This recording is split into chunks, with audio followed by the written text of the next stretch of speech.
Hi friends, Vitthal Joshi या व्हिडिओमध्ये आपण मुंबई शहर विशेष किंवा मुंबई जिल्हा विशेषवर 25 प्रश्न पाहणार आहोत आणि मुंबई शहर विशेषवरचा हा 16वा व्हिडिओ आहे.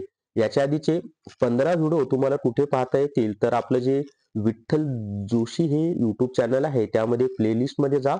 BMC प्लेलिस्ट या नावाने एक प्लेलिस्ट आहे, त्यामध्ये तुम्हाला अगोदरचे सर्व व्हिडिओ पाहता येतील. सर्वांनी या व्हिडिओला लाईक करा, शेअर करा आणि विठ्ठल जोश युट्यूब चॅनल सबस्क्राईब करा. तसंच BMC साठी तुम्हाला टेस्ट सिरीज घ्यायचा असेल तर प्ले स्टोअरवरून विठ्ठल जोशी ॲप डाउनलोड करा आणि BMC टेस्ट सिरीज विकत घ्या. याच्यामध्ये TCS पॅटर्न नुसार तुम्हाला टेस्ट दिलेले आहेत. ऍक्च्युअल मध्ये जसा ऑनलाईन पेपर होणार आहे ना, तसाच ऑनलाईन पेपर सोडवण्याचा सराव तुम्हाला या टेस्ट सिरीजच्या माध्यमातून करता येईल. आणि याच्यामध्ये 10 टेस्ट दिल्यात, प्लस हे 10 टेस्ट सोडून हे जे 16 व्हिडिओ बनवलेले आहेत, या 16 व्हिडिओच्या PDF सुद्धा यामध्ये दिलेल्या आहेत. पहिली टेस्ट फ्री आहे, ती सोडून पहा. ती आवडली तर संपूर्ण टेस्ट सिरीज तुम्ही विकत घ्या. चला तर मग आता आपण पहिला प्रश्न पाहूया. तर पहिला प्रश्न आहे पहा, या ठिकाणी पहा, मुंबई महापालिका प्रश्नपत्रिका 16. एक मिनिट, मी पेन घेतो, पेन घ्यायला विसरलो होतो. तर या ठिकाणी जर आपण पाहिलं पहिला प्रश्न, तर मुंबईतील छत्रपती शिवाजी महाराज आंतरराष्ट्रीय विमानतळ कुठे आहे? तर मुंबईमधील छत्रपती शिवाजी महाराज आंतरराष्ट्रीय विमानतळ सांताक्रूझ या ठिकाणी आहे. आणि हे आंतरराष्ट्रीय विमानतळ पण आहे. तसंच सांताक्रूझ म्हणजे हे जे छत्रपती शिवाजी महाराज विमानतळ आहे त्या ठिकाणातून डॉमेस्टिक वाहतूक सुद्धा होते. डॉमेस्टिक म्हणजे काय, तर देशांतर्गत एका शहरातून दुसऱ्या शहरात जाण्यासाठी. पण भारतातील पहिलं जे विमानतळ आहे ना, ते मुंबईतील जुहू या ठिकाणी सुरू झालेलं. आजही जुहू मध्ये विमानतळ आहे, परंतु ते हेलिकॉप्टरसाठी वगैरे किंवा जे खासगी ज्यांच्याकडे स्वतःचे विमान आहे त्यांच्यासाठी ते वापरण्यात जातं. दुसरा प्रश्न आहे, मुंबईतील छत्रपती शिवाजी महाराज आंतरराष्ट्रीय विमानतळाचे अगोदरचे नाव काय होते? तर मुंबईतील छत्रपती शिवाजी महाराज आंतरराष्ट्रीय विमानतळाचे अगोदरचे नाव हे सहारा आंतरराष्ट्रीय विमानतळ असं होतं. तर हे त्याचं उत्तर आहे, सहारा आंतरराष्ट्रीय विमानतळ. मुंबई बंदरावरचा ताण कमी करण्यासाठी कोणते बंदर उभारण्यात आले आहे? तर मुंबई बंदरावरचा ताण कमी करण्यासाठी मुंबई जवळच नावाशेवा या नावाने बंदर उभारण्यात आलेलं आहे. आता हे नावाशेवा जे बंदर आहे ना, त्यामुळं म्हणजे आधी मुंबई बंदरामुळे मुंबईचा विकास झाला, नंतर नावाशेवामुळे मुंबईचा विकास झाला आणि आता मुंबईच्या जवळ असलेला जो जिल्हा आहे पालघर, त्या पालघर जिल्ह्यामध्ये वाढवण नावाचं एक बंदर उभारण्यात येणार आहे. पहा, हे वाढवण बंदर भारतातील सर्वात मोठं बंदर असणार आहे आणि यामुळे महाराष्ट्राचा प्रचंड विकास होणार आहे. तसं ते वाढवण बंदर पालघर जिल्ह्यात होणार आहे, परंतु मुंबई बंदरावरचा ताण कमी करण्यासाठी नावाशेवा हे बंदर उभारण्यात आलेलं होतं. आता नावाशेवाचं नाव काय आहे त्याचा प्रश्न आहे पहा पुढचा, की नावाशेवा येथील बंदराचे नाव काय आहे? तर नावाशेवा येथील जो बंदर आहे ना, त्या बंदराचं नाव आहे जवाहरलाल नेहरू पोर्ट ट्रस्ट, ज्याला आपण JNPT असं म्हणतो. काय म्हणतो आपण? JNPT म्हणजे जवाहरलाल नेहरू पोर्ट ट्रस्ट. तर JNPT म्हणजे काय किंवा JNPT चा लॉंग फॉर्म असाही प्रश्न विचारतात.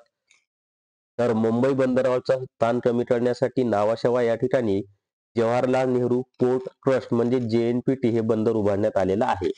आता त्याच्या पुढे पहा, भारतातील कोणत्या शहरात सर्वप्रथम सार्वजनिक वाहतूक सेवेचा प्रारंभ झाला? भारतामध्ये आता सार्वजनिक वाहतूक म्हणजे काय माहिती आहे का, की एक खाजगी वाहतूक असते आणि एक सार्वजनिक वाहतूक असते. म्हणजे शासनाच्या मालकीची ती वाहतूक असते आणि सर्वसामान्य प्रवासी त्यामधून तिकीट काढून प्रवास करू शकतात. जसं उपनगरीय रेल्वे ज्याला आपण लोकल म्हणतो, तसंच शहरामध्ये असलेल्या बसेस आहेत, हे सार्वजनिक वाहतुकीचं उदाहरण. मेट्रो आहे, मेट्रो सुद्धा सार्वजनिक वाहतूक आहे. तर असंही सार्वजनिक पूर्वी ट्राम होतं, पण आता ते ट्राम अस्तित्वात नाहीये. पण मेट्रो आहे, लोकल आहे. त्याच्या पुढचा प्रश्न पहा, म्हणजे याचं उत्तर मुंबई बरं का, की भारतातील कोणत्या शहरात सर्वप्रथम सार्वजनिक वाहतूक सेवेचा प्रारंभ झाला? तर त्याचं उत्तर आहे मुंबई या शहरामध्ये झालेलं आहे. आता मुंबईमध्ये बेस्ट या सार्वजनिक वाहतूक सेवेची सुरुवात केव्हा झाली? तर मुंबईमध्ये बेस्ट या सार्वजनिक वाहतूक सेवेची सुरुवात ही 15 एप्रिल 1926 या दिवशी झालेली आहे. तर ही तारीख पण लक्षात असू द्या. कारण बेस्ट जी आहे ती मुंबईमध्ये सार्वजनिक वाहतूक सेवा पण पुरवते, तसंच मुंबईमध्ये इलेक्ट्रिकचा जो सप्लाय आहे तो सुद्धा पुरवण्याचं काम या बेस्ट मार्फत केलं जातं. आणि या बेस्टची जी सार्वजनिक वाहतूक सेवा आहे त्याची सुरुवात ही 15 एप्रिल 1926 या दिवशी झालेली आहे. आता पुढचा प्रश्न असा आहे की मुंबई शहरात उपनगरी रेल्वे सेवेची सुरुवात केव्हा झाली? तर मुंबई शहरामध्ये उपनगरी रेल्वे सेवेची सुरुवात ही 1925 मध्ये झालेली आहे. आता उपनगरी रेल्वे म्हणजे काय? तर मुंबई शहरासाठी उपनगरी रेल्वे सेवा सुरू करण्यात आलेली आहे 1925 मध्ये. त्याच्यामध्ये प्रामुख्याने 3 मार्ग आहेत. एक आहे पश्चिम रेल्वेवरचा मार्ग जो आहे तो आहे चर्चगेट ते वसई विरार यापर्यंत जातो. वसई आणि पुढे विरार पर्यंत तो मार्ग जातो. एक आहे मध्य रेल्वे, तो CSMT म्हणजे छत्रपती शिवाजी महाराज टर्मिनस ते कसारापर्यंत जातो. आणि तिसरा जो रूट आहे ज्याला हार्बर लाईन असं म्हटलं जातं, हा समुद्राच्या किनारपट्टीने जाणारा मार्ग आहे. हा हार्बर लाईन जी आहे तर ही हार्बर लाईन कुठून आहे? तर ती आहे पहा CSMT वरूनच आहे. एक मिनिट CSMT ते पनवेल, आता त्याचा विस्तार पुढे कर्जत पर्यंत काम चालू आहे. अशा 3 लाईन, एक आहे पश्चिम लाईन चर्चगेट ते वसई विरार, मध्य लाईन CSMT ते कसारा, त्याच्यानंतर तुमचं हे हार्बर लाईन CSMT ते पनवेल पुढे कर्जत पर्यंत होणार आहे.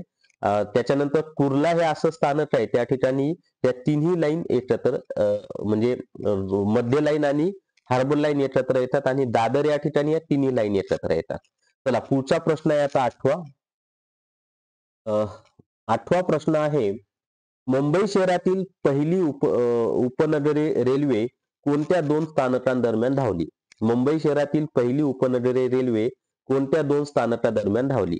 कुर्ल्याला पण तिन्ही लाईन एकत्र येतात. दादर आणि कुर्ला या 2 स्थानकात त्या तिन्ही लाईन एकत्र येतात वरच्या. तर मुंबई शहरातील पहिली उपनगरी रेल्वे कोणत्या 2 स्थानकादरम्यान धावली? तर याचं जे उत्तर आहे ना ते आहे सॉरी छत्रपती शिवाजी महाराज टर्मिनस ते कुर्ला या स्थानकादरम्यान मुंबई शहरातील पहिली उपनगरी रेल्वे 1925 ला धावली. आता सध्याचं नाव हे CSMT किंवा छत्रपती शिवाजी महाराज टर्मिनस आहे. पण तेव्हा जेव्हा ही उपनगरी रेल्वे सेवा सुरू झाली तेव्हा त्याचं नाव होतं व्हीटी म्हणजे काय? तर व्हिक्टोरिया टर्मिनस. आणि व्हिक्टोरिया टर्मिनसच्या अगोदर त्याचं नाव होतं बोरी बंदर. तर हे पण लक्षात असू द्या, मे बी पर्यायामध्ये व्हीटी म्हणजे व्हिक्टोरिया टर्मिनस ते कुर्ला असा पण पर्याय तुम्हाला येऊ शकतो. आता त्याच्या पुढे पहा, मुंबईमध्ये नौदलाच्या कोणत्या विभागाचे मुख्यालय आहे? तर मुंबईमध्ये नौदलाच्या पश्चिम विभागाचं मुख्यालय आहे. नौदलाचा जो पश्चिम विभाग आहे त्या पश्चिम विभागाचं मुख्यालय मुंबईमध्ये आहे. त्या पुढे पहा आता, मुंबईतील प्रसिद्ध इंडोर स्टेडियम कोणते आहे?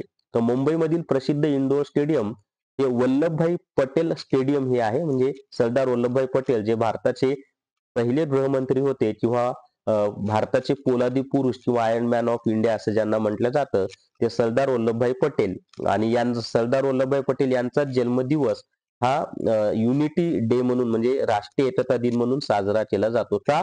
तर यांनी भारतामधील जे 500 पेक्षा जास्त संस्थान होते त्यांना भारतामध्ये सामावून घेतलं आणि एक भारत निर्माण झाला म्हणून त्यांचा जन्मदिवस हा राष्ट्रीय एकीकरण दिवस म्हणजे युनिटी डे जो आहे तो साजरा केला जातो.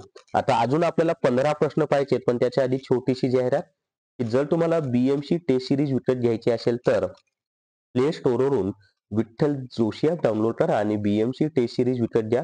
TCS पॅटर्न नुसार 10 टेस्ट दिलेले आहेत. पहिली टेस्ट सोडून पहा, ती आवडली तर संपूर्ण टेस्ट सिरीज विकत घ्या. त्याशिवाय हे जे मी व्हिडिओ घेतलेले आहेत 16 व्हिडिओ आतापर्यंतचे, त्या 16 व्हिडिओच्या PDF म्हणजे एका PDF मध्ये 25 प्रश्न अशा 16 PDF पण याच्यामध्ये दिले आहेत. त्याशिवाय मुंबई शहराची माहिती सुद्धा दिली आणि BMC चा जो अर्थसंकल्प आहे 2024-25 चा तो सुद्धा या BMC टेस्ट सिरीज मध्ये दिलेला आहे.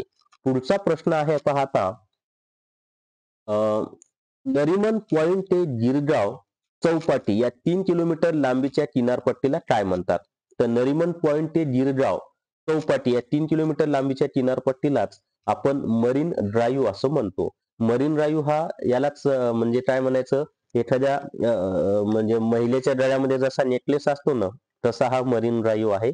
नेकलेस, राणीच्या गळ्यातील नेकलेस असंही म्हणतात त्याला. पोर्तुगीजांनी मुंबई बंदरात कोणता किल्ला बांधला? तर पोर्तुगीजांनी मुंबई बंदरामध्ये ना बांद्रा हा किल्ला बांधलेला आहे. मुंबई बंदरावर लक्ष ठेवण्यासाठी त्यांनी बांद्रा हा किल्ला बांधला. त्याच्या पुढचा प्रश्न आहे आता, तारापोरवाला मत्स्यालयाची स्थापना कोणत्या वर्षी झाली? तर तारापोरवाला मत्स्यालयाची स्थापना ही 1951 या वर्षी झालेली आहे.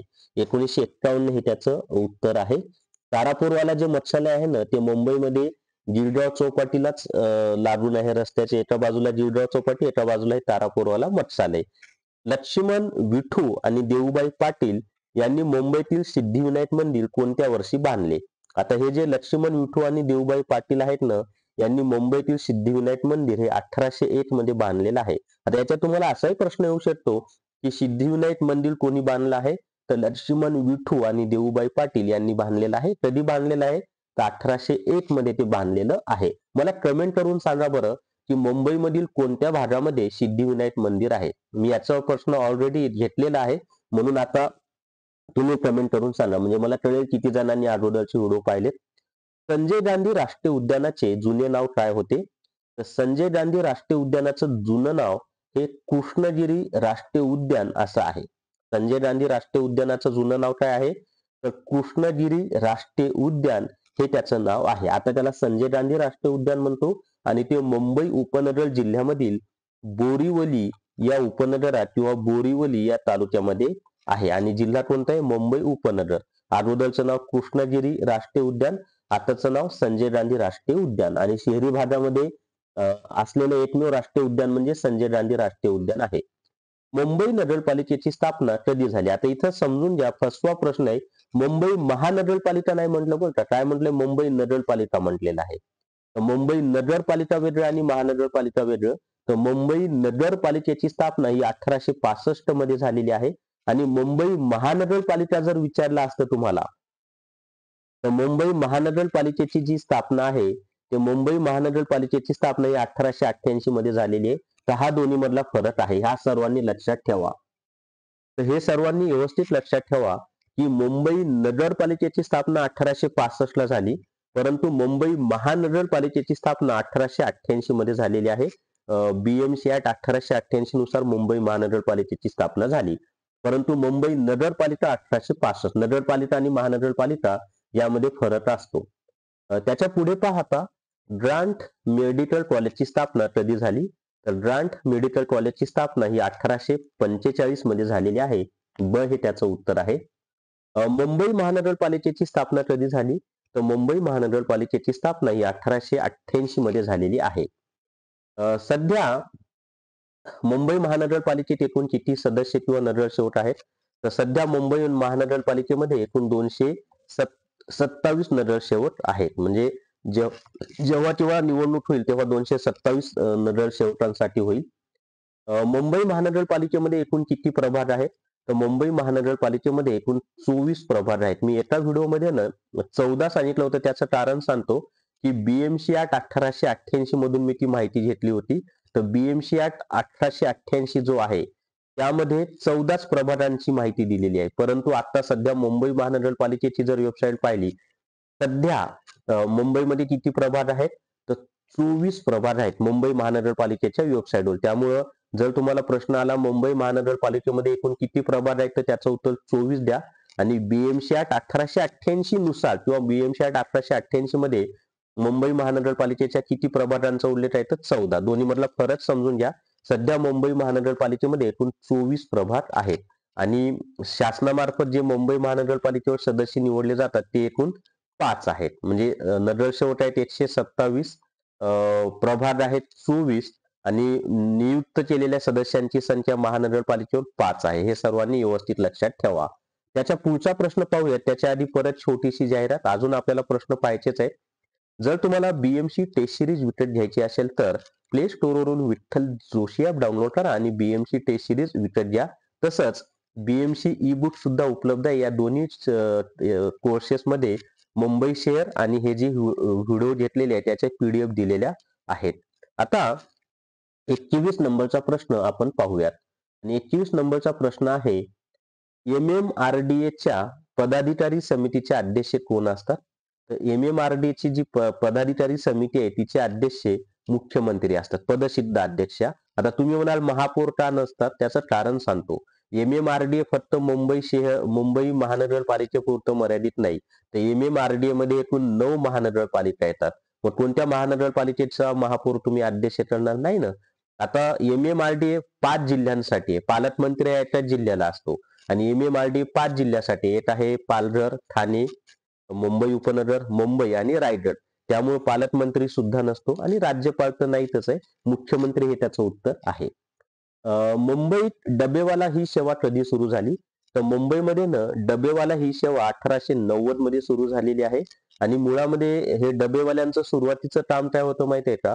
की जो कर्मचारी ऑफिसमध्ये काम करत असेल त्याच्या घरून डबा घ्यायचा आणि त्या कर्मचाऱ्याला त्याच्या कार्यालयामध्ये नेऊन द्यायचा आणि परत तो रिकामा डबा म्हणजे असं त्यांचं ते काम होतं की घरून तो भरलेला डबा घेऊन कार्यालयामध्ये त्या कर्मचाऱ्याला कुठून न्यायचं तर त्या कर्मचाऱ्याच्या घरून. अशी ती सेवा होती 1890 मध्ये सुरू झालेली.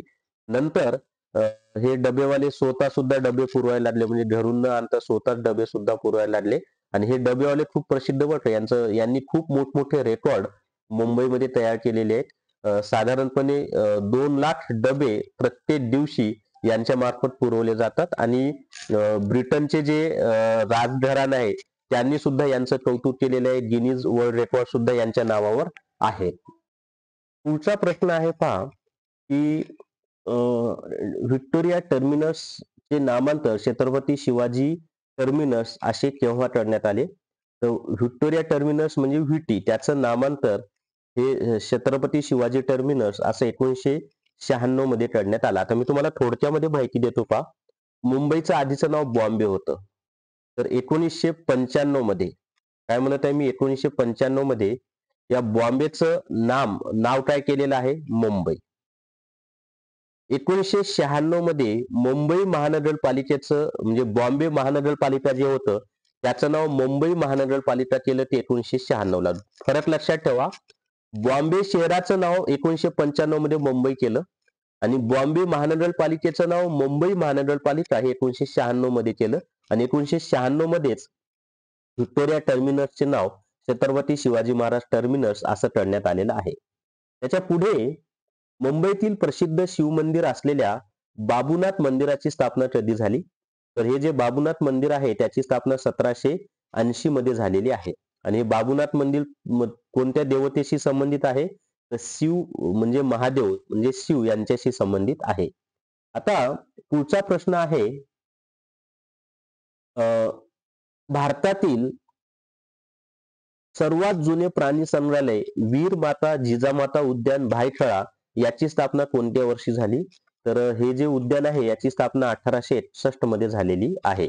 आणि त्याच्यामध्ये असाही प्रश्न येऊ शकतो की वीर माता जिजामाता प्राणी संग्रहालय किंवा उद्यान कुठे आहे? तर भायखळा या ठिकाणी आहे आणि छान आणि जबरदस्त असं हे उद्यान आहे. तर या व्हिडिओमध्ये ना आपण 25 प्रश्न पाहिलेत मित्रांनो.